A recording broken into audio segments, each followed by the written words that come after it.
pledge allegiance to the flag of the United States of America and to the republic for which it stands, one nation, under God, indivisible, with liberty and justice for all.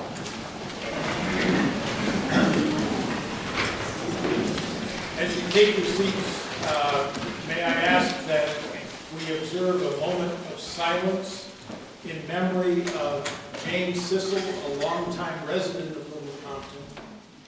And since this has been published, we, on a national level, have also lost Nancy Reagan, and on a town level, have also lost David Harlow, the husband of one of our Little Compton teachers. So if we could just spend a moment in reflection on the lives of those three people and their contribution to us.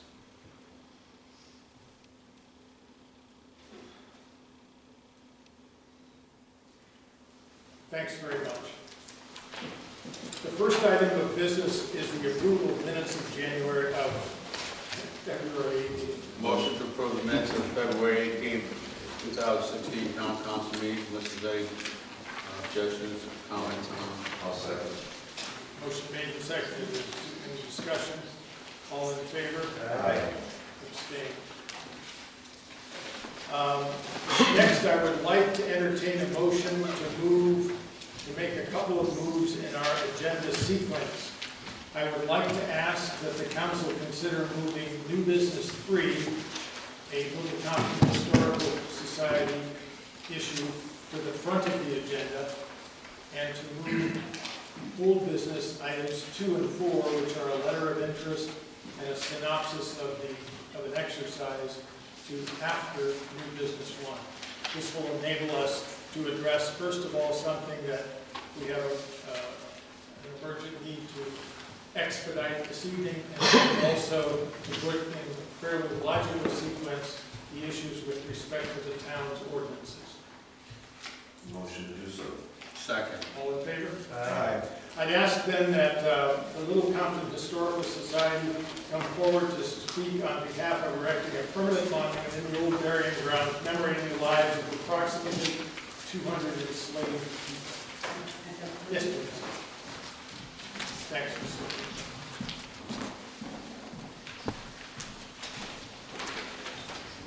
Good evening, everyone.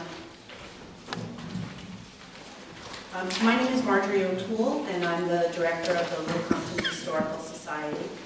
We have been working for the last 2 years on a research project looking into the lives of enslaved and indentured people in Little Compton. And they are Native American, African American, and in the case of some forcibly indentured servants, also English people. We have gathered together a tremendous amount of information on them. We have a database of over 250 names. If you separate out the indentured servants, and these are, by the way, people who were forced to be indentured servants, they didn't do it by choice. We are left with about 200 enslaved people who were here from 1675 until 1816.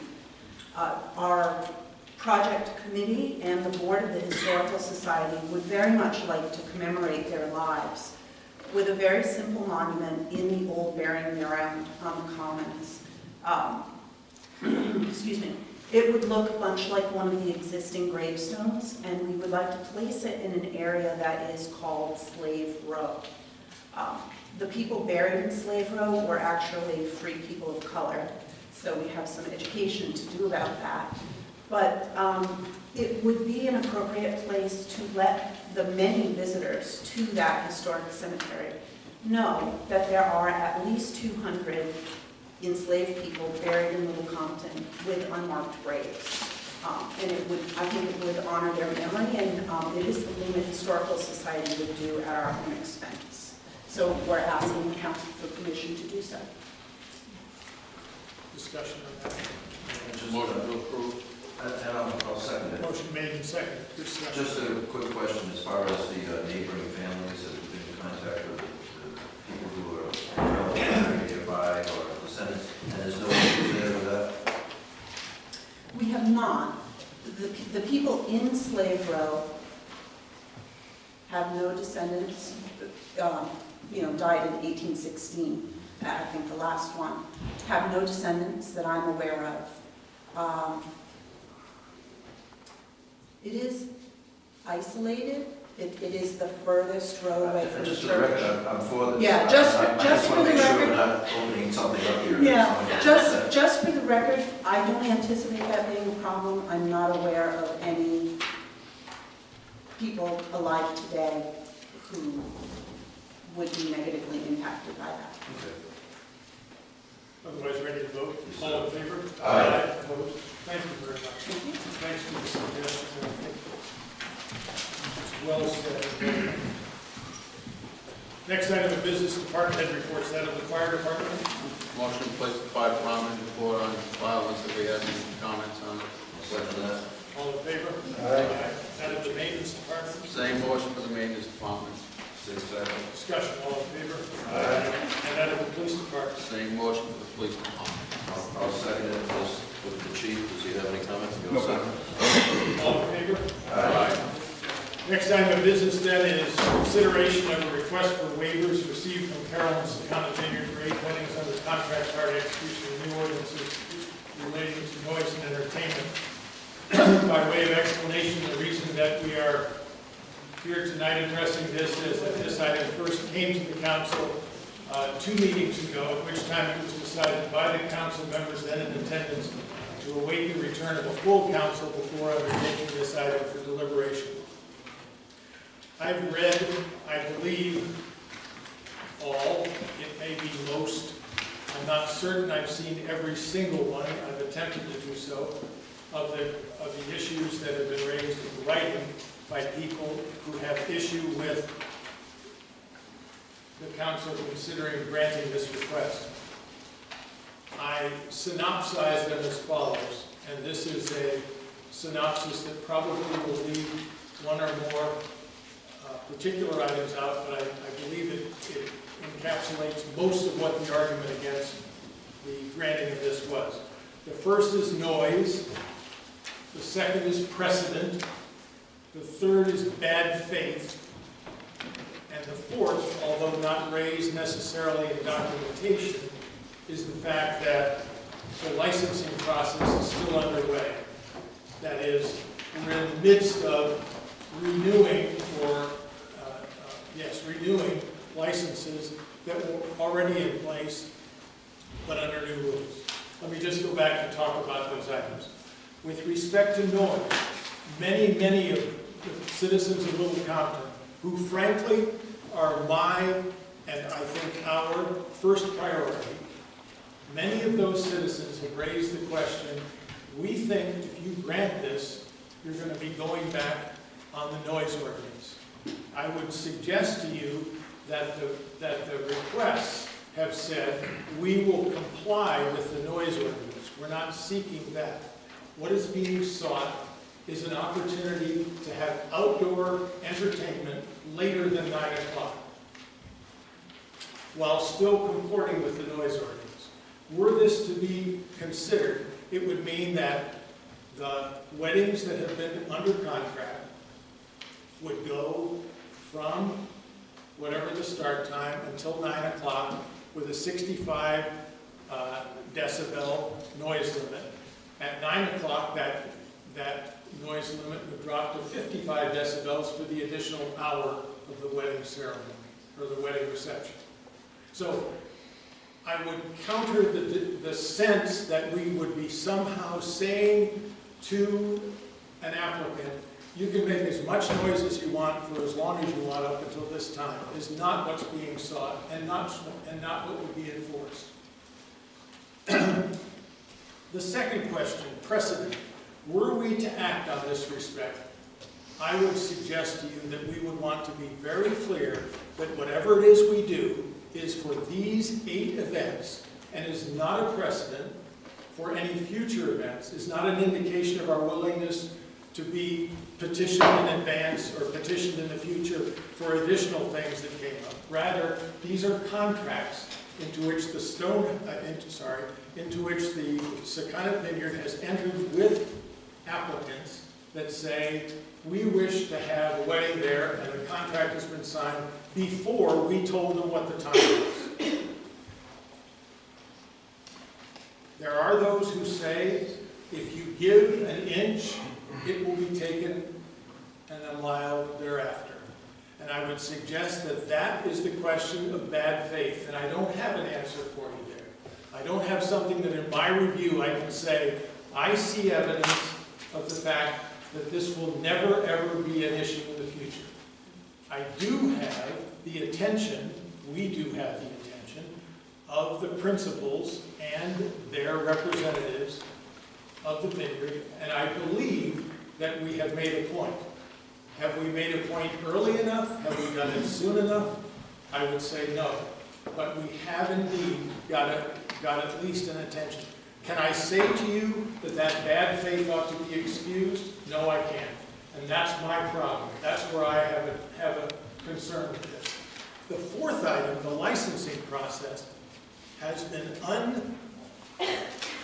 unexpectedly delayed.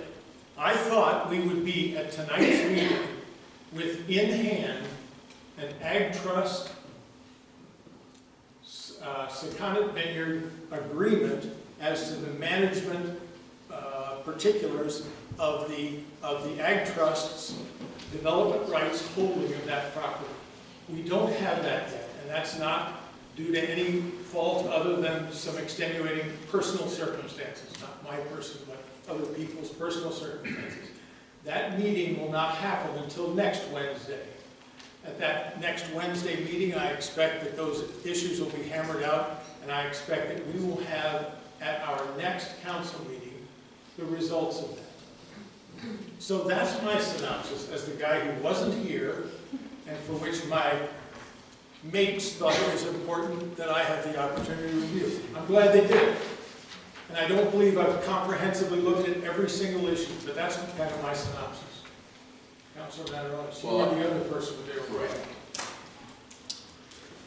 Well, without that plan that everybody's supposed to put forward from the entertainment licenses, I'm not sure that it's appropriate to go forward on these waivers until we get everything from the trust and a plan from them, what they're going to be doing up there, what the noise levels are going to be. Obviously, they had to adhere to the 65 dB and 55 dB, so I'm not sure I'm going to be comfortable voting on any waivers at tonight's meeting.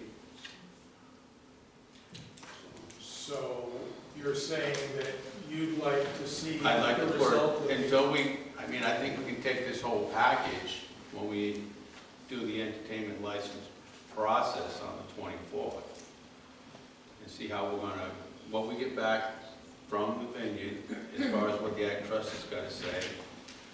I mean, they may be very restrictive, so I'm not sure what that's going to be, but until I have that in hand, I'm not sure how I'm going to want to vote on these waivers. It was my thought originally to try to go to a compromise and allow these egg weddings, just these specific egg weddings, no more in the future, no concert series or anything, have a compromise and go to 9:30, because at 9 o'clock they have to drop down to 55 dB. That way it's kind of a situation where, yeah, I feel bad for these people. The weddings, they say they're going to be ruined. I don't see how that's going to be possible. But I mean, it's a compromise, and it's only for these 8 weddings. There'll be no exceptions in the future. All other weddings or venues or anything to deal with music will be shut down at 9 o'clock. I mean, can we vote on licensing, I guess it's a renewal, the license renewal and waivers all at the same time? Is that doable? If we postpone this? Let's say, I don't see any reason why we couldn't. I think the proper procedure would approve the entertainment license after looking at their business plan, and then take up the waivers. I don't want to do the chicken and the egg thing here, but should we approve the waivers first or approve the license and then grant the waivers after we approve the I don't license? think there's any sequential. Does it make any difference? I mean, there's, Because if, yeah. Even if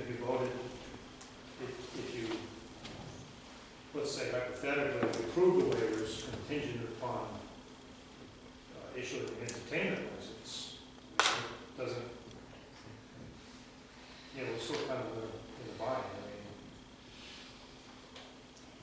So I think it's probably better off just waiting until, I think I agree with Gary, probably better off waiting until we issue the entertainment license before we do anything else. I think you should have the license first Because issuing it- before you grant the license. You should have a license first. I mean, like you said, we don't know what's gonna happen, the trust agree with what's going on with that situation. And just a point of order, let's say we approve the waivers, don't we have to reapprove once we grant the license? Because now it's our new license and our old license. I don't know if that's a technicality or not. Let's make things simple. Let's do it all at once. Give them the license and then give them waivers, if you want to. Okay, but to give waivers without a license is. Yeah, that's what I mean. To me, we grant waivers against the 4-month license that's going to expire, and then if it expires, we grant the license, they don't have to wait anymore. You have to have a license first.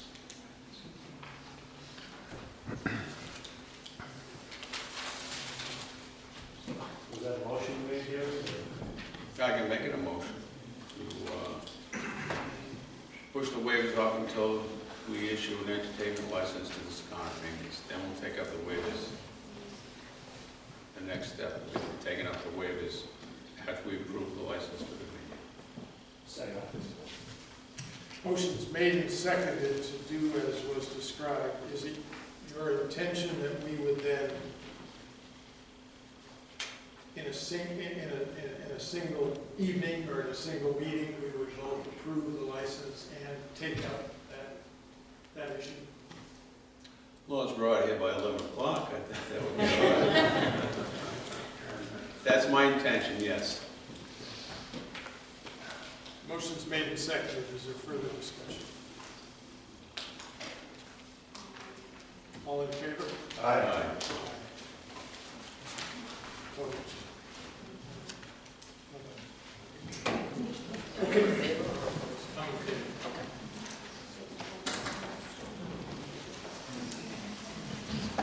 The next item of business is a review of the entertainment license submittal received today. My intention with this was to allow us to look at the entertainment licenses, license applications that have been submitted, and then to use that as a springboard to any questions that we might have. We've received, I believe, three license applications. We've received a license application from Kroger's Restaurant, and I have reviewed this. I have no comments on it or issues with it. Anybody else have an issue or question? No. We received a application from the Little Compton Community Center. We, as you may recall, as part of our process, exempted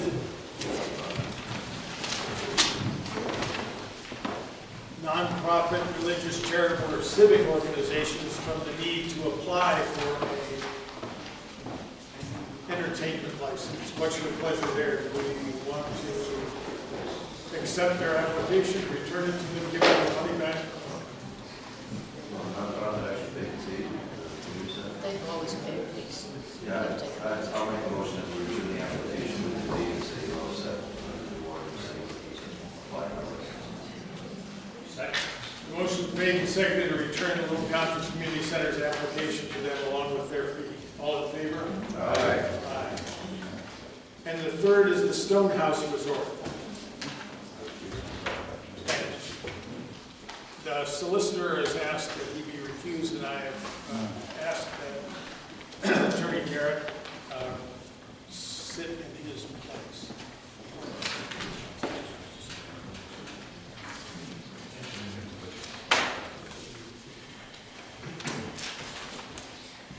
Your Honor, Mr. Chair, if I can explain. So my nephew, John, is going to get married at the Stonehouse on October 1st. So anything to do with Stonehouse, I've recused myself, and Gerard Galvin, the Assistant Solicitor from the Board of Inspection. Okay.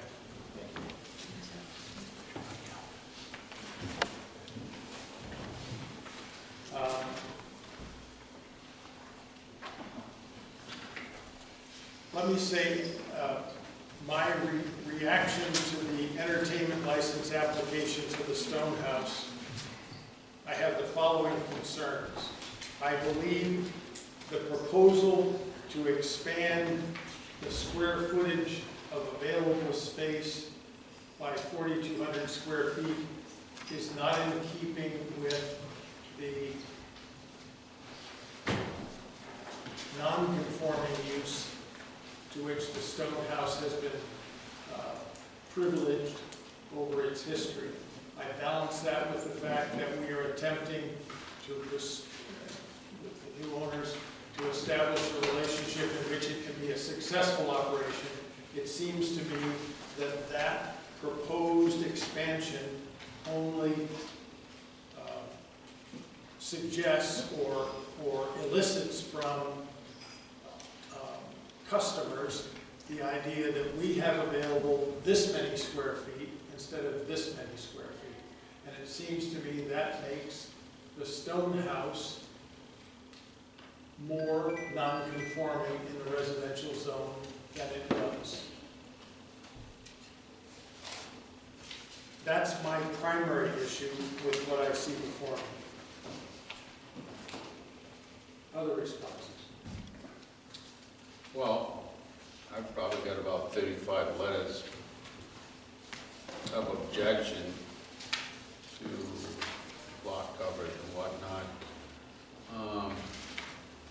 Might it be appropriate to have the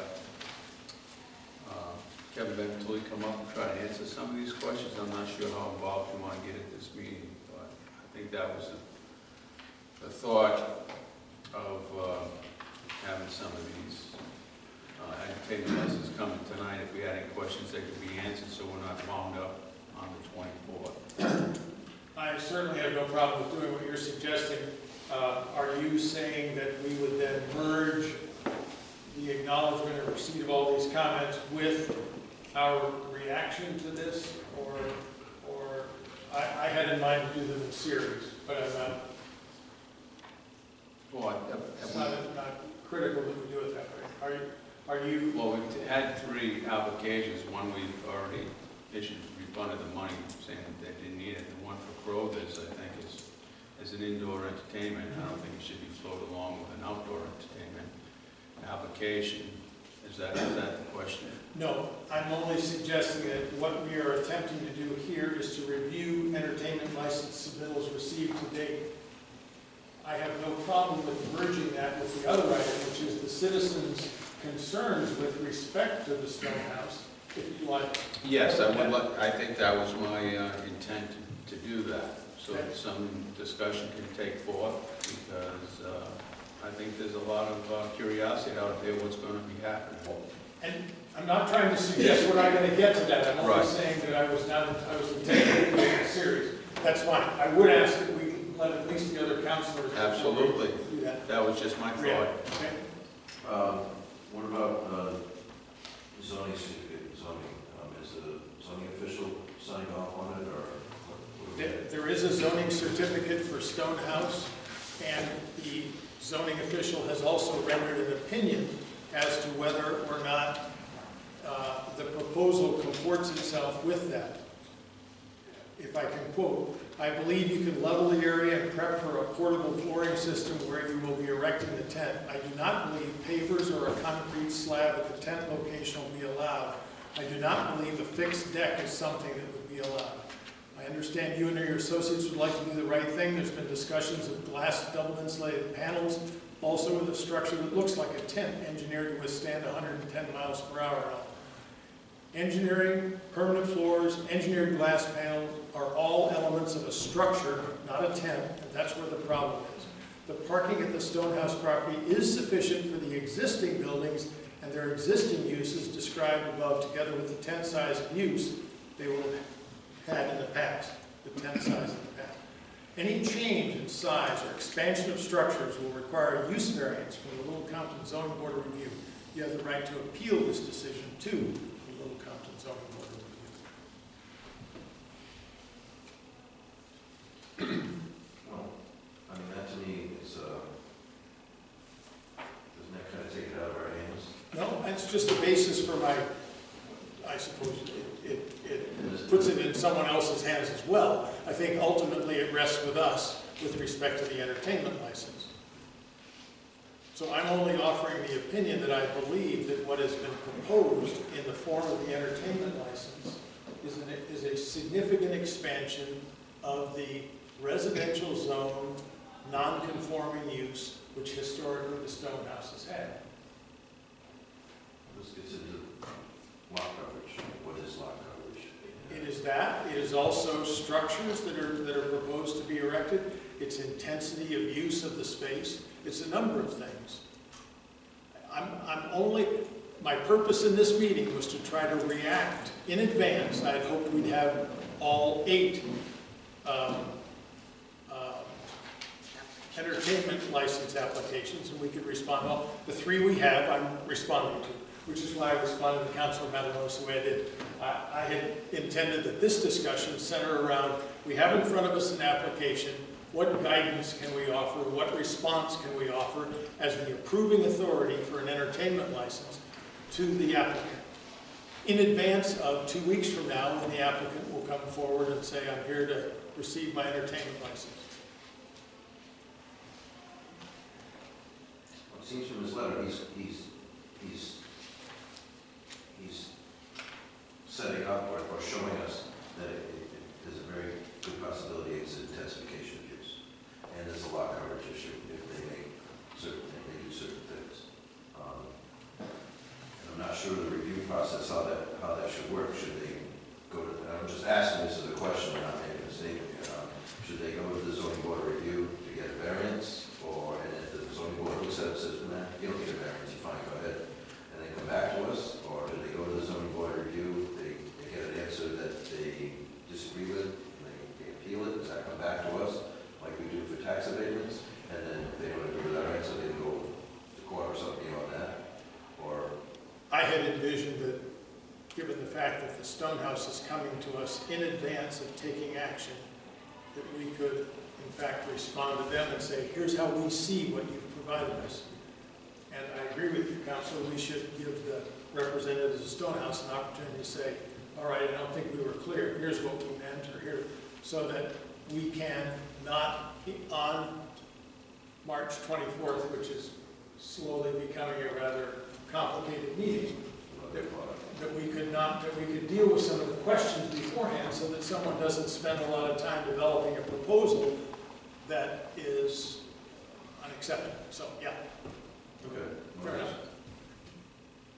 Other comments, or are you ready for the suggestion that Councilor Matamoros made that we ask the Stone House to respond? I think we should have an opportunity to respond. There's a lot of questions.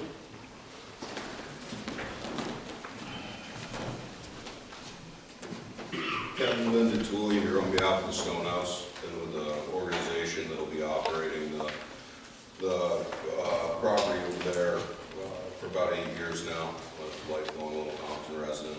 I appreciate the council's giving me the opportunity. I've been trying to make this a proactive approach, and I have been seeking guidance. It somewhat caught me off guard here because I didn't know to prepare for speaking on the issue, but what I've been seeking from the council, which I believe they're trying to address, is sort of guidance before we move forward. We're not trying to move forward in a manner that is going to offend anybody or is going to step on anybody's toes. Rather, before we start setting up a business plan, we're trying to find guidance as to what is permissible and what isn't.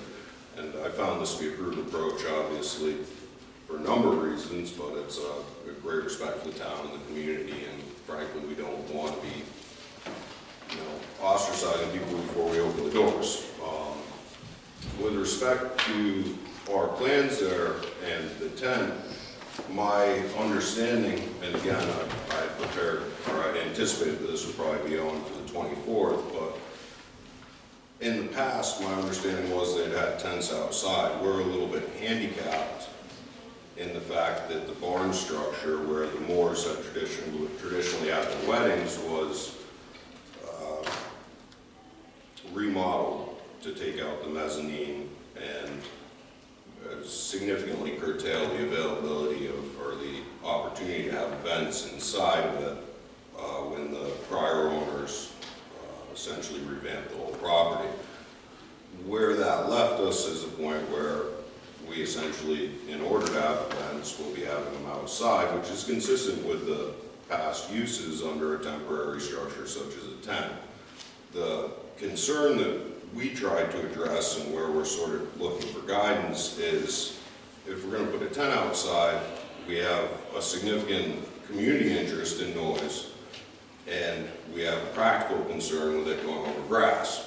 So the approach that we took, and we looked at viable options, and we've been working with sound engineers, we actually had a significant cost. We had an opportunity to put in these double-paned accordion style, I think they were 6-fold instead of tri-fold or bifold, removable panels for the doors, which would be sound insulation to make sure the noise didn't go to the neighbors.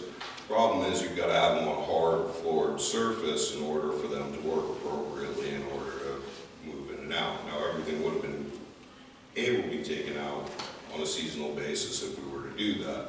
It's a significant cost, but we're willing to do it as an amenity to the town because we understand that we have neighbors and we're trying to be good neighbors before we get going here and take a proactive approach to the noise issue, which we know is on everybody's radar now. And we're sympathetic to it. That said, we looked to the building inspector and to the town council for guidance as to what we can and can't do with respect to the structural system, which would be in place to sort of sit these 6-fold glass panels on in order to contain that noise. And once we'd sort of looked at what it would entail, we came with a proposition to the building inspector and sort of asked what we can and can't do. And that's where we are now, which is what can we do in an effort to accommodate, or to, what can we do within the bounds of what's been done in the past, but also to mitigate our impact on the surrounding community in light of the legitimate concerns as to noise. And again, the response that we got, which was the letter that the chairman read, was that that would be an intensification of use. So we're sort of stuck in a bind here where we're willing to make these accommodations with respect to mitigating the noise out of our own pocket. It's a 6-figure expense for these double-paned glass walls, but it's going to be considered an intensification of use. So what I was hoping to do was sort of vet these and see if we can get some clear guidance as to what we should be doing rather than going ahead and doing something and coming back and having complaints on it. And I'm open to suggestion across the board as to what would be appropriate on that, and I appreciate the acknowledgement that I've been trying to be proactive here. I mean, it is my community as well. And if I could react to that just a bit, if I, again, and we have, as Councilor Mataronis has already suggested, we have a large group of people who, many of whom have expressed concern with what they see as the likelihood that once such a structure is erected, then it almost becomes an attraction or an interest in how do we fill that on a day-to-day basis. In other words, we now have so many square feet of available space. How can we market that in a way that fills that up on a regular basis? And that then precipitates, in the minds of many, a series of cars coming, parking issues, large numbers of people, day after day after day, at the very time when that area, which is populated year-round, but is populated even more intensely in the summer, is all those people are also there. And in the words of some of them, I look forward to one night a week where I can come home and there isn't something happening at the Stone House, but this might suggest that every night there'd be something. if it went to let's fill the barn, or let's fill the tent on as many nights as we can basis. Is there a response or reaction to that you could give us? Or? Yes, I can give you a practical response just from having been in the business for 8 years. Of the events that we've booked, which have been limited, obviously we're doing our best. We're not going to try and seek waivers unless we absolutely have to, which I don't think is going to happen because I've reached out to the brides rather than come and ask for waivers. But most of our events are Friday night rehearsal dinners, which will be inside the barn, and weddings on Saturdays, which would be underneath the tent. Typically, as I'm sure everybody's experienced with a wedding, you're not going to have a wedding in the same tent as you would have the rehearsal dinner, and that's where we booked. And our plans aren't that ambitious over there, frankly, with respect to how many events we have. The only weekday booking that we're even looking at right now is the Seconic Gardening Club hosting the Garden Club of America. So, I mean, our primary night that we'd be selling for weddings would be Saturday. Now, that may vary. We may have an event in the middle of the week, but again, that's more of a garden club type event, and I don't know how you could curtail an entertainment license to accommodate for that, but that goes to why we explained in the application that it would be primarily Friday and Saturday night for events, and during the week, I mean, as a practical matter, not that many people get married on a Wednesday night. Most people want a Saturday night. It just doesn't happen. I mean, I'm in the wedding business between all the properties, and everybody wants to get married on a Saturday night. It just doesn't really happen that somebody wants to book a Wednesday night. Very rare. In most cases, it's a corporate event where it's lower impact, smaller volume, and while it's a legitimate concern, I mean, I wouldn't want to have, you know, weddings going on every day of the week next to me. It's, as a practical matter, it's just not, there's no substance to it, I don't feel. Do you have any intention of having any concert series or anything? I know that. Absolutely not. How many people do you expect these events? I believe what we're looking for under the tent is 175, which is in accordance with what they had in the barn prior. What about the environmental concerns? What about how do you respond to the neighbors that are concerned about?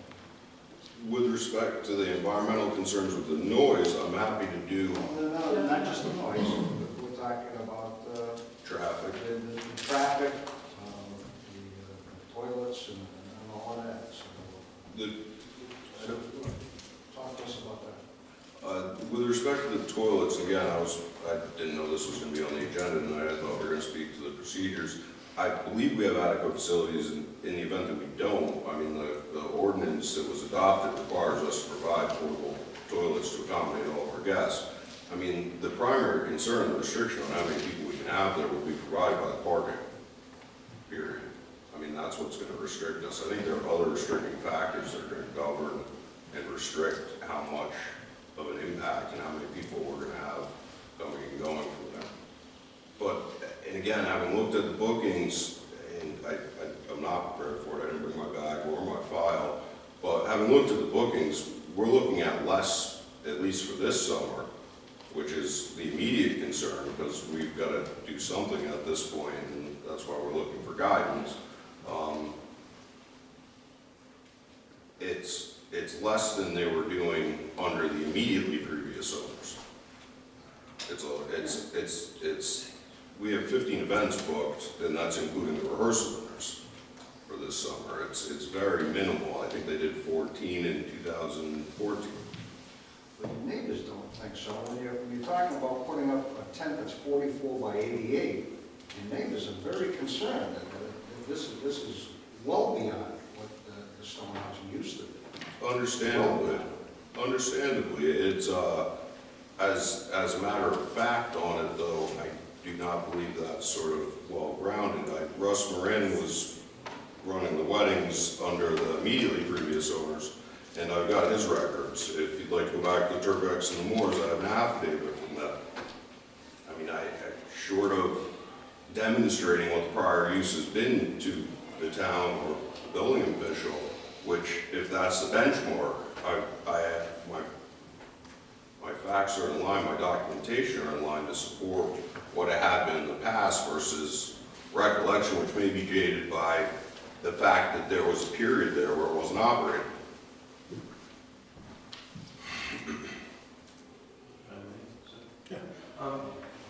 What was I might have to ask the zoning official for clarification, what was the size of the tents before, the temporary ones they put up?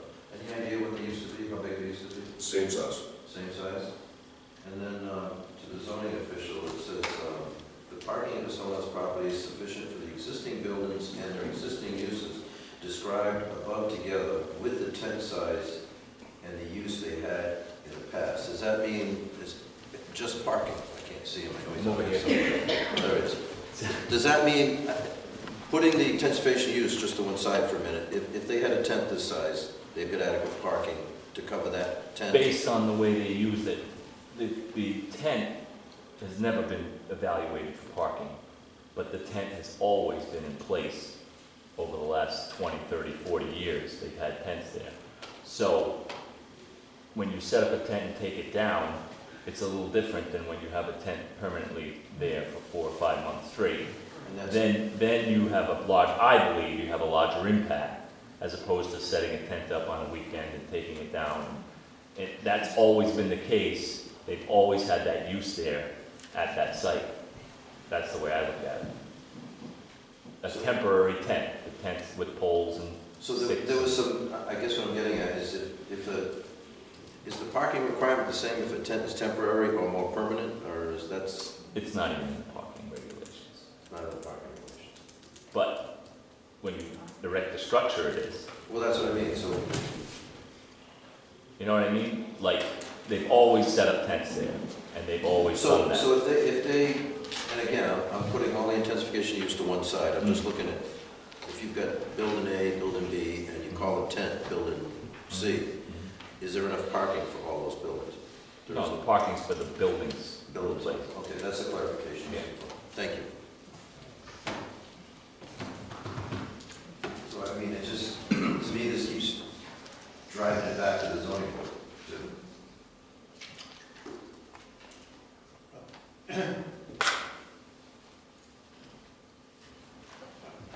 I appreciate Mr. Benvenuto's ability to speak to us al fresco here without any notes. I did not expect to be perhaps put on the grill for this thing, but my intention with this was to give our reaction to what we saw in front of us, and I appreciate your response to that. I'd like to be sure that nobody leaves without a sense of, are there things that we need to be directing back to the Stonehouse to say, when your application, or when we would like you to, in this case, we would like you to revise your application to include the following kinds of information. I might suggest that one such thing would be some synopsis of past use versus intended use, so that we can get a sense of the ability or the way in which the new management expects to use the facility, so that we could make some response to that. And that doesn't have to, we don't have to wait for the next meeting for that. We could have it be that would get submitted to the clerk, and the two of us would review that and give you our comments back, so that you're not in a case of, all right, now I wait till the 24th and see what they say. I'd be happy to do that. I'd be happy to work with you and provide any information that I can. Does that seem reasonable in light of, you know, we have a vast number of comments. Again, if we synopsize those, it seems to me they're tied up in the idea of the Stonehouse used to be this way, and it appears that in the future will be this way. And we're concerned that either traffic, noise, numbers of people, septic system use, all those sorts of things will be taxed to the point where those of us who are accustomed to it being a place that we go to get a bite to eat in the tavern is no longer possible. Rather, we're going to be faced with something much larger. I would just put out there, just because reading the zoning official's last comment, we have the right to appeal this decision to the Compton zoning board of review, so we should be throwing a letter out there to the zoning board of review, hey, the zoning official said this, do you agree or disagree, so they know to go forward, because it's going to take them a while to get on the calendar for the zoning board, and I hate to see them get delayed even more, just because they don't have that. Because the way I read the letter, it's saying they have to go, they either have to not do the tent, or they have to go to the zoning board for appeal of this decision. If I got that kind of right? No, I think they can have a tent. A tent, A tent. not a structure. They can have a tent. You can't have the permanent. It's the permanence that's making the issue. They've always had a tent. They can continue to have a tent. I feel. But not a permanent structure, I believe. That's where the problem lies. So if they want to just have a tent, I think they can operate the way they always have. Kevin, did you Does that want to make mention sense? anything about the neighborhood meeting plan for this weekend? Yes, I would. I propose and I sent out invitations for informational meeting this Saturday, and in light of Mary Satel's mother passing, we pushed the time out until 3 o'clock, where we're going to open up the Stone House, provide refreshments, food and drink, or light fare, depending on how many people show up. But I'd be happy to address the concerns, and I do want to hear them sincerely, because we want to take a proactive approach, and there's certain considerations that are very easy to address before we get into operations, and I'd rather have them voiced to us so that we can lodge them and take any procedures or any actions beforehand. So I think it'd be a good opportunity to sort of vet some of the concerns and talk about what our plans are, and hopefully clear some of this off the calendar so it doesn't all have to take place here. I'm sorry, excuse me for a moment. Did you send out, who did you send that invitation to? How far did you reach, and did you send it to the neighborhood? Because I didn't receive it, nor did 3 of my neighbors, and I'm on 99C Secana Point Road. I just got back from Arizona for my dad's. I don't need to put you on the spot, I'm just saying, I've never seen it or heard of such a thing. It's okay. It went out this afternoon. I just got back on red eye last night for my father's 80th birthday out in Arizona, and so it was a little bit late coming. But the email list that I gathered was from the comments received from the town council. I also forwarded it to the council, and Carol asked them to distribute it, and I asked everybody to please forward it around, because I want to hear from everybody. I want to get dialogue going so we can talk about what the issues are that people are going to have, so we can address them head on, because there's a lot of them that can be dismissed simply by either we've already got a protocol in place that's going to take care of it, or I'd be happy to adopt them. I mean, we're not trying to, this is a big distinction here, and I don't want to make it a distinction, because we are independent, but we're trying to get the neighborhood behind this. It's the only way this is going to work. I mean, it's a big venture. I really threw myself into it because I have a vested interest in the community, and I saw an opportunity. But it's not going to work unless everybody's happy with it. We have the support, so I want to line it up and do what we can now before we start moving forward, so that we don't have these problems down the line. It's a lot easier for me to do now. I mean, I draft the event sales agreement, so I'll just put it in. We'll make sure that any late arriving or gaps in the list of people that you have, we can rectify that tomorrow. Thank you. I was typing in email addresses previously until 5:45 tonight. Councilman. Kevin, I think at this meeting, you gotta be forthcoming with how many weddings you've booked, how many Friday night situations, or rehearsal dinners, I guess you'd say, how many midweek situations you have booked, because I think what's happened, and from all the letters I'm getting, that you're gonna have 250 people there every day, 7 days a week, and you're gonna go from the 1st of March till the 1st of December. And I just don't see that happening. If that was gonna happen, I would have a tremendous objection to it, because obviously I have to go by the Stone House to get to my house. So, I mean, I think you have to align some of these fairs. You did go to see Carol to get all these letters, and I think you have to go over all those letters and address each one of those concerns and be very forthcoming at these meetings. This meeting, which is this Saturday at 3 o'clock, you said? Yes, At the Stone House. and I will absolutely be prepared for the 24th on that. I would have had it with me tonight if I'd known that this would have been a topic of conversation. I think the other situation that needs to be brought forward by you is the size and scope of the tent, because that seems to be another bone of contention.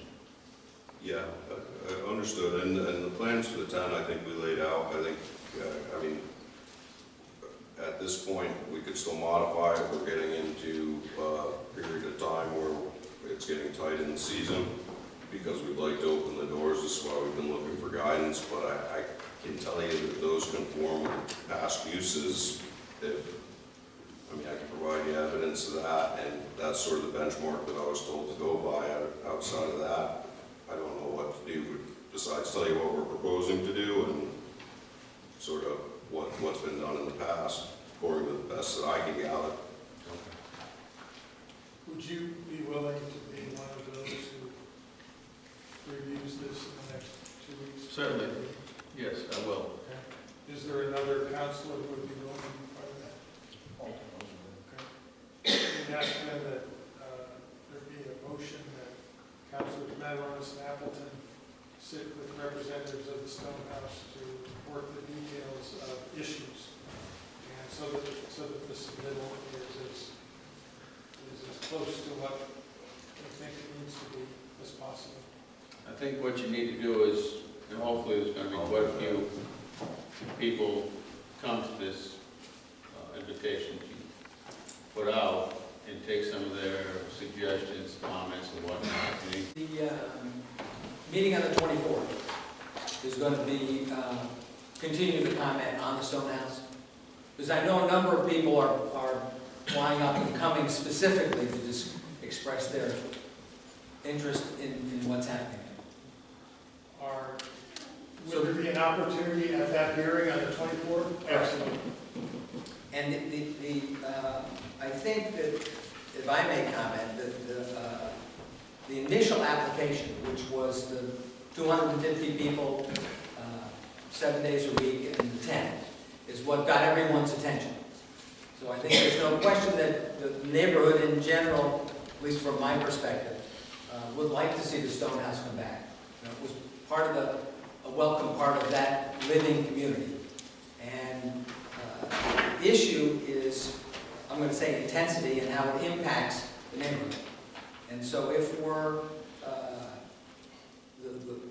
I'll call it the rumor, right? If the rumor was there was a weekend every weekend, then that meant that nobody that lived there had a free Saturday. A Saturday without a weekend. A wedding. I'm sorry. Well, every weekend we'll have a Saturday, but not a Saturday without a wedding. And so that was the concern there. And so if I'm listening to this correctly, and there's some agreement about intensification and expansion in a non-conforming use, and I believe that the facility is also non-conforming by dimension, and if we're the definition of a structure, and what is a structure, what isn't a structure, is a tent a structure? When you read our definitions about that a building shall mean any structure intended for supporting or sheltering any use or occupancy. And a structure is any combination of materials, form of construction for use, occupancy, ornamentation, installed on, above, below the surface, land or water, including but not limited to buildings, gazebo signs, billboards. So all of those, I don't see where any space that is to accommodate 100+ people can't be considered a structure. And if it's a structure, then we already exceed by dimension. And the ordinance is very clear. I mean, it provides the solution to ask for a special use permit. And so it seems to me, I mean, the neighborhood, I think, wants the Stone House back. They want to have the facility, and they want it to be as close as it can be to the way the Moors ran it. And Kevin, I haven't seen the data relative to the people and whatnot. And probably people's experience has been influenced by the fact that nothing's happened in the last 2 years, pretty much. And most of the 2 years before that, it was under construction, and before that, it was the way it used to be. So if the application is still 250 and still every day and still 4,000 square foot tent, then that's what people are reacting to. If the application changes, then I'm sure it'll be a different reaction. And as many people as can get there Saturday will get there, but it's a lot of people that own residences there, you know, or non-residences that are only here in the summer. Ask that we get emails away to any comments people may have for 24th meeting. Sure, that has been how we received them. The question, or the issue was that were you to wish to opine in any way about this, would you do so in an email, which most of the inputs we received have been to either us individually or to town council at tlcri.com. Yes, sir. How many cars, I have two questions. Points, how many cars do you expect to show up for an average event? A couple hundred? It really depends on the size of the event. It would be my answer to that. Our facilities, I believe our parking was for 94 spaces. Typically, they're not one person per individual, so I don't think it would be a problem with respect to the 250 person on the application. We intended to keep the tap room open because that's largely an amenity to the town on Saturday night, so everybody can go, and you know, that's the night when you want to go out with your significant other and your friends to go and have a burger. If the 250 is a concern and having that number of people there, we'd be happy. I mean, the solution there would be to close the tap room and allocate the parking for the weddings. And that's where we're sort of running into a dilemma. I think everybody wants us to have the Stonehouse, the tap room to be open, but nobody wants to accommodate the other end of it, which is sort of the weddings. And I'm trying to balance a fine line. We'd be happy to drop that number on the application down to what we can fit into the tent, but then we won't be providing necessarily for the tap room, which we'd like to keep open for the locals that would like to go over there and have a bite to eat on a Saturday night, even if there is an event going on. With respect to the parking in particular, I do believe that's going to be a limiting factor, and that issue will be addressed as it comes up. There's no real way around that. That's going to be what's going to limit where we are. I do have a question as to whether this is all within the purview of the entertainment license or whether this is elsewhere with regard to the permanency of the structure and what's considered a structure. I don't know if this is the place to have that conversation. Again, I'm not prepared to speak on it, but that's just something that struck my mind that's worth considering and addressing. But those are valid concerns, and I'm open to suggestion on it. If this operation turns into some kind of horror show as perceived of the people in the community, it's going to have a definite effect on real estate values too. So you have to run a business, but at the same time, this town comes first. And you live here, maybe you don't live next to it or close to it. But you know, the idea of operating 7/24, you know, every month of the year, if that's what was written out, scare the hell out of everybody and turn this place into a Disneyland. And the town doesn't want that.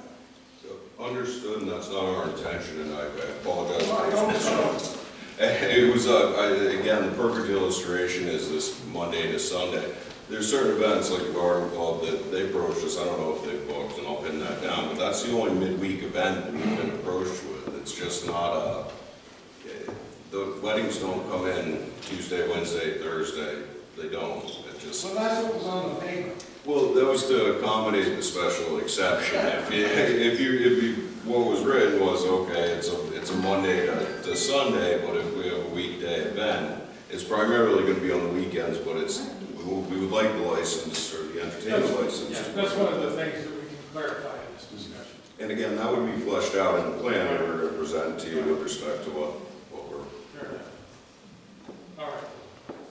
What Yes, about ma'am. conventions coming in during the week?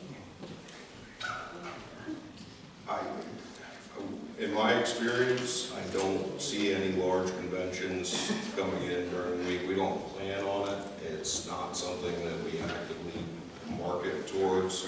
We're not doing any concert series. No, but I mean, just regular conventions can bring in a bunch of people.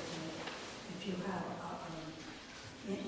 company that wants to have a convention at your place, I don't know, that would be. Conference. Or a conference. That would be, otherwise weekend usually. Correct. That would be very similar to the Garden Club of America coming in, or to the Little Compton Garden Club, where they're hosting it. I don't see those as high impact on the community as the weddings, because I just don't see corporate events having that kind of impact with music. And again, we'd still be governed by the noise ordinance and the 9 o'clock shut-off, so it would be limited.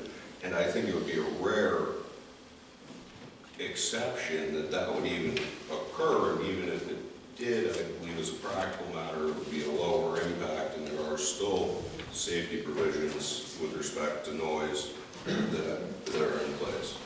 I think it's important to recognize that we now, by fleshing out what the details of an entertainment license implies, the annual renewal of such a license, which admittedly in the past has been simply an endorsement of a list that says, yes, those are the same 7 people as last time.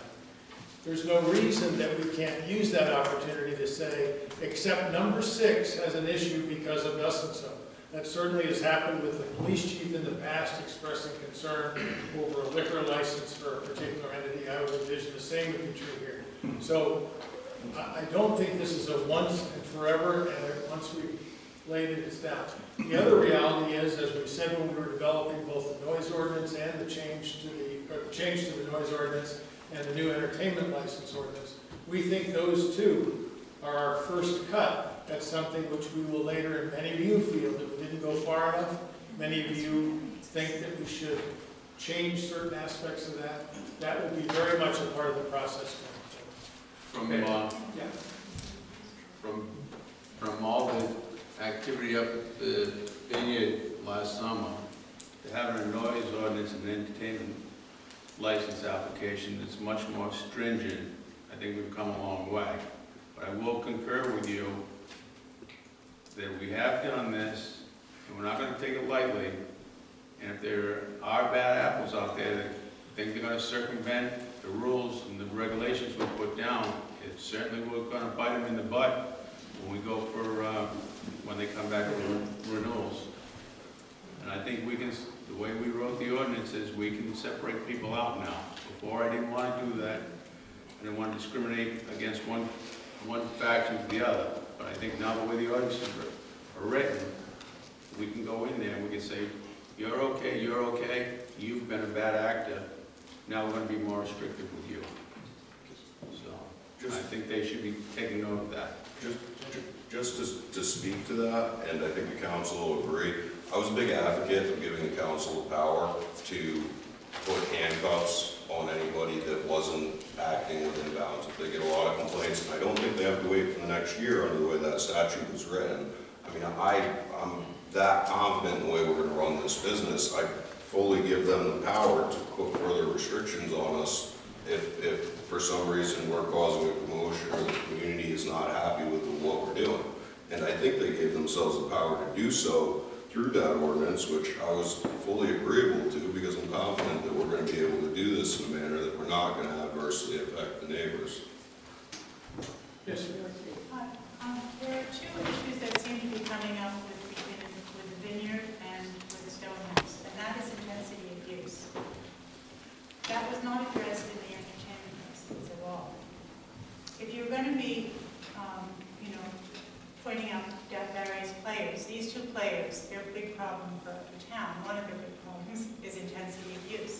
can't that be addressed in the license that will be issued on the 24th or not issued, depending on? Well, that's the purpose behind seeing the answers to the questions, and in the case of properties which have other holders which have development rights or other rights to the property, getting their input. That's the purpose behind that review, is to be able to say, to make those evaluations. So, And it is, to some extent, it's not immediately evident that this many weddings now equates to how many weddings in the past, because sometimes you're comparing apples and oranges. Not that weddings are, well, everyone is different, but the reality is that a wedding in the past might have been done a certain way, and now it's being done in quite a different way, with a lot more intensity to use. so intensity of use is numbers of people, but also numbers of times a week. That's So, correct. for instance, in our case, That's correct. on our end of town, we went from the occasional festival of the vineyard to four times a week, or 3 or 4 times a week. That's definitely intensity of use, huge intensity. 2,000 people at the last event. So, you know, I want to be sure that the Stone House, that we're treated the same as the Stone House. And if we're looking at intensity of use and people on the other end of town are very upset because there'll be more cars, blah, blah, blah, we have had that for a whole season, and that hasn't really been addressed. That's just, Okay, you're saying that people are looking at how the Stone House was used in the past and trying to, get a balance to how it's being used now. okay, that's a But fair ours argument. went from one extreme to a huge extreme, and that wasn't really addressed in the entertainment license, or hasn't been addressed at all.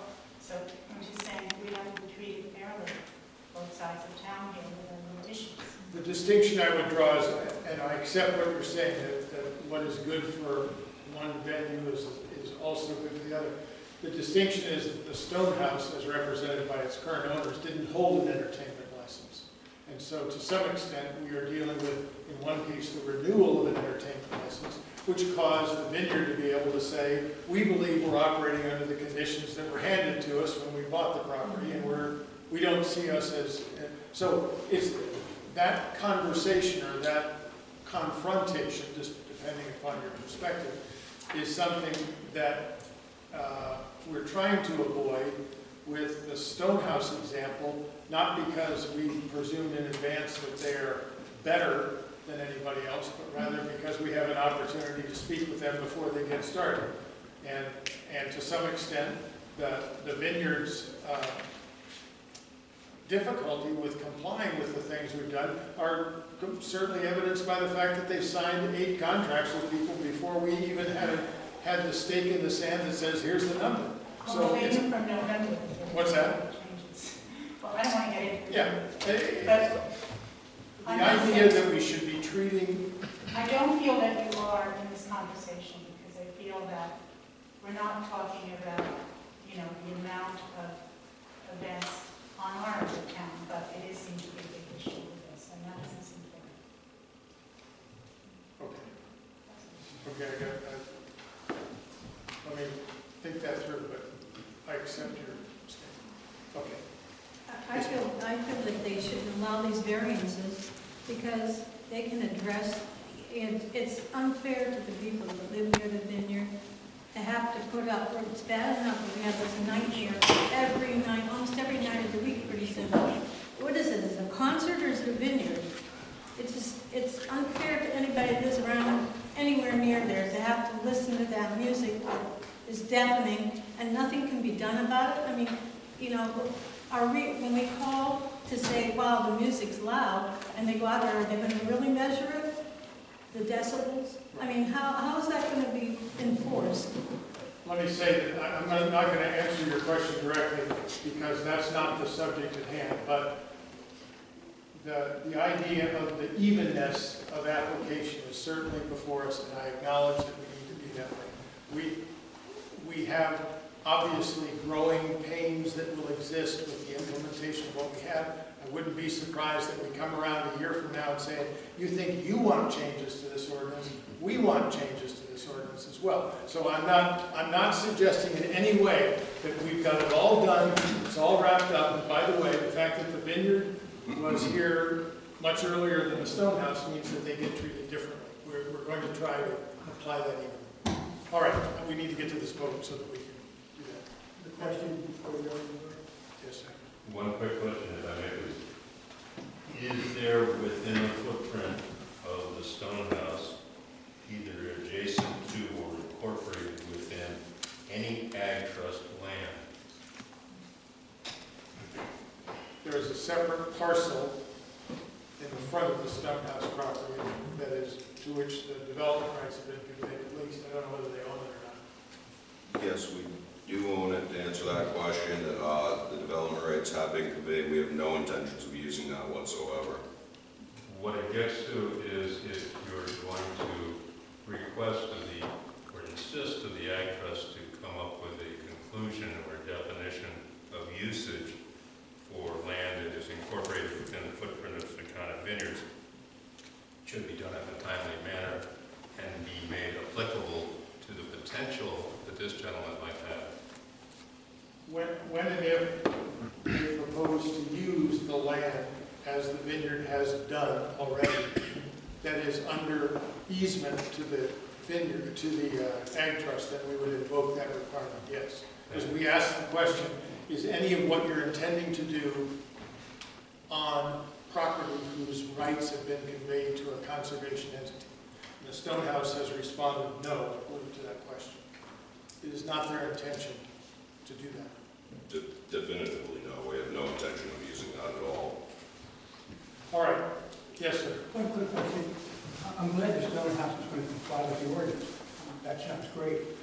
I was a little concerned in your previous conversation about another entity when somebody mentioned that perhaps if the exemption was there, we would let them go to maybe 9 o'clock at 55 decibels. I don't believe that's any place in the ordinance at all. It's a 9 o'clock shut-off. The 55 decibels by the ordinance is allowed, is required after 9 o'clock. That was in the ordinance? In the noise ordinance, right. All right. Yes, ma'am. As the council considers the potential of a permanent seasonal tent with potential wooden floors and glass panels, I have a practical question. How are you going to keep a wedding party inside a glass panel tent in July, August, and September without some sort of air conditioning?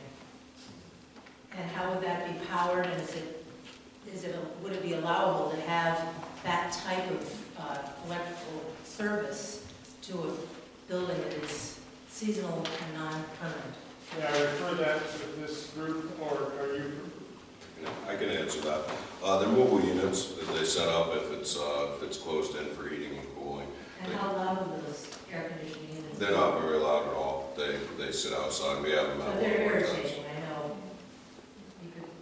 You may not think they're loud, but most air conditioning units can be irritating. They sit next to the tent, so if they're, to the extent that they would be irritating, we'd probably be disturbing our brides and grooms. But it's we've used them successfully elsewhere. It's not a diesel engine going. They're pretty straightforward. I can speak to that just from experience. Let me ask that the three of you would review that and come back to us with some thoughts. All right. The motion is made and seconded. Further discussion, all in favor? Aye. Opposed?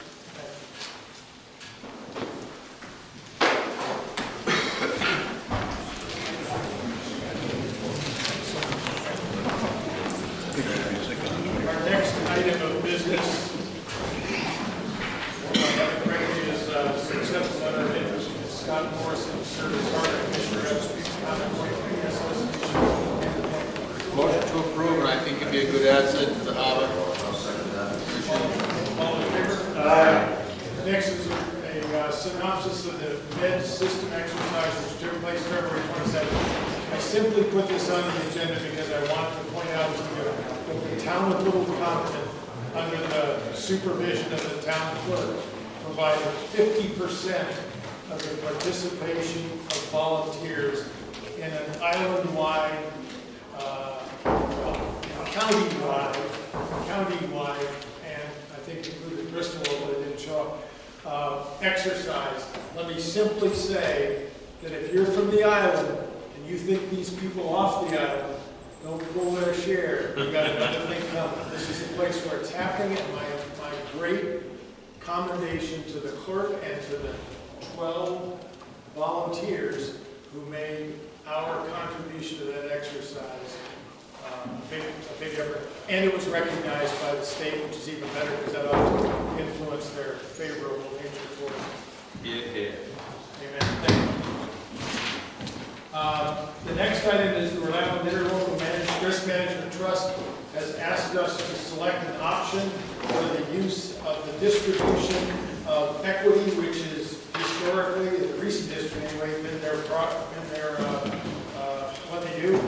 We will be given $7,987, almost $8,000, and are asked how we wish that to be used.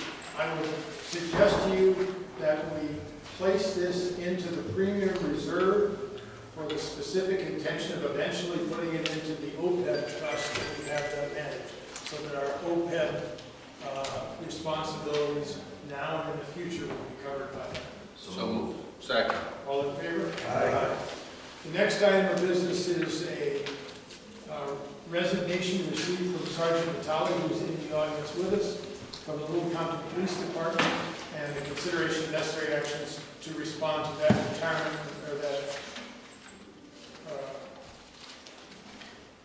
resignation/retirement. All right, by way of explanation, Sergeant Vitale has requested a couple of things in his packet. First of all, let me say that his service to us has been marked with distinction. He has spent not only, obviously, retail time here, but also in other countries in the Middle East as part of his reserve commitment, and we have been fortunate to have such a person with us. Thank you for your service.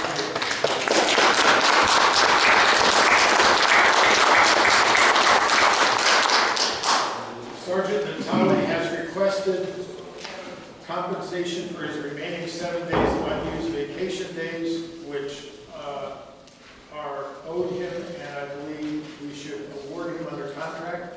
He has requested a leave of absence from the town of a year's duration. The chief has endorsed that with, he would support the council offering 1 month leave of absence as opposed to a year's leave of absence. And the reason for that is tied to the fact that we need to replace Sergeant Vitale with a nominee that goes to the police academy. Finally, he has petitioned that we consider under Article 8 of the collective bargaining agreement reimbursement for the unused 1,142 hours of sick time which he's accumulated. As I have described to the council, the contract calls for that to be awarded upon retirement. Sergeant Vitale constitutes the first person on my watch, anyway, that is leaving service as a vested employee. And so we will, as a vested employee, he will be eligible to retire at age 62, which is a long time in the future. Just look at that. It's a long time in the future. Older than I look, Mr. Marshall. I just age well. But I believe we should, in both the interest of fiscal probity and in the interest of not encumbering some future council which will be in place long after I have died, will be that we should read this requirement to allow for us to pay him his sick leave cash out now rather than in the future, given that when we pay it in the future, it is at 10-year rates, which we expect to be much higher than that. So, my motion, or my suggested motion would be to accept with regret his resignation, to concur in the payment of his sick leave, his vacation leave balance, to pay him his sick leave balance, subject to discussions that we may have as to phasing those payments, as we've done with others, instead of a lump sum. Reach an agreement as to how many dollars per month for how many months would we like to do. And finally, that we would grant him a month's leave of absence. Second. Aaron, you made the motion, sir. Yes, I did. Discussion? Yes. Well, discussion is I think he has to worry about his tax liability as far as getting a lump sum payment. Do you want to work out details on how to deal with that? Typically, the way we have done this in the past, you have agreed that we owe a sick leave balance and have charged me and the employee with working out the details of a payment plan that accommodates both. We as the town would prefer not to have late in the fiscal year an $8,000 unexpected expense. He is already, I know this from our conversation, he as an employee is interested in a conversation regarding how might we spread out those dollars. So that's the purpose of my motion, allowing the sergeant and myself to decide what that payment plan would be. You amended that motion to include that then? That's kind of what he said. He said. I just wanted to clarify that. Okay. I'm ready to vote. Any discussion? All in favor? Aye. Thank you. Thank you, sir. The next item of business is a request from the town clerk for the council to consider supporting 3 bills in the General Assembly.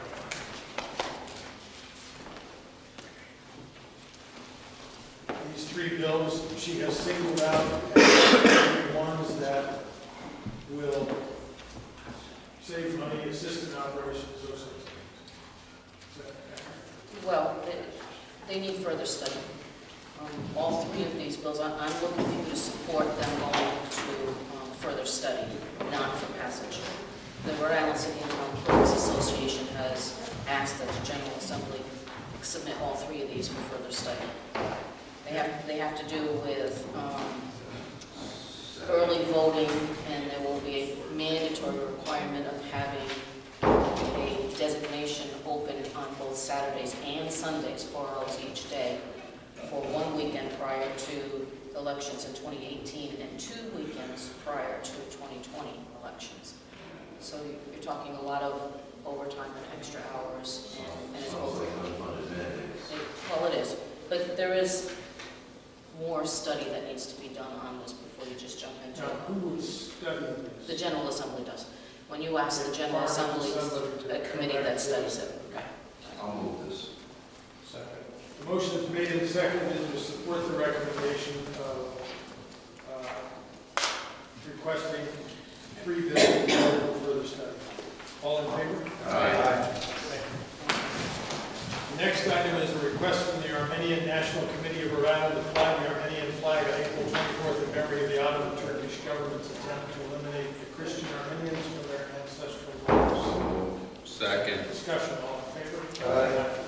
Next is a request from American Legion Post 37 to hold an annual Memorial Day parade and program on Monday, May 3rd. Motion to approve. Second. Discussion, all in favor? Aye.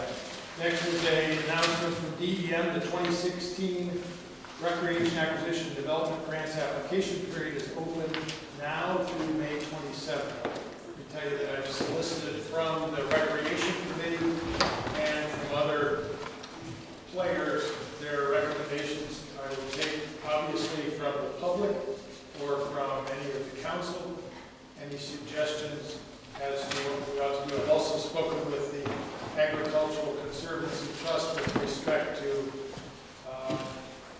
a large land acquisition grant possibility. In other words, until May, but of course that's just around the corner because we'll be kind of preoccupied with the financial time. So you got this in hand, you want to place it on file? Unless you think there's someone that we should get this to, that I haven't named. I think if the rec committee and the ag trust that, I mean, I think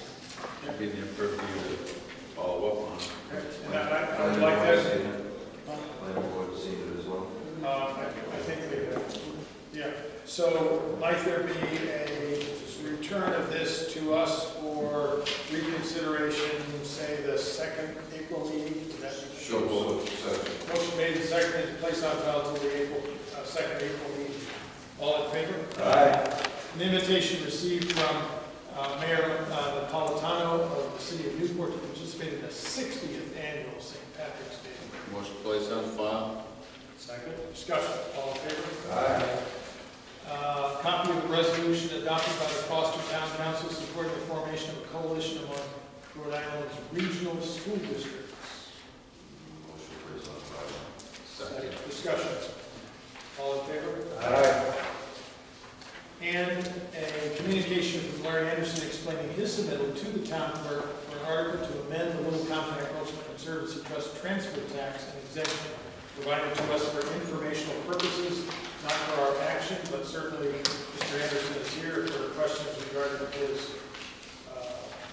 submittal. He is prepared to answer.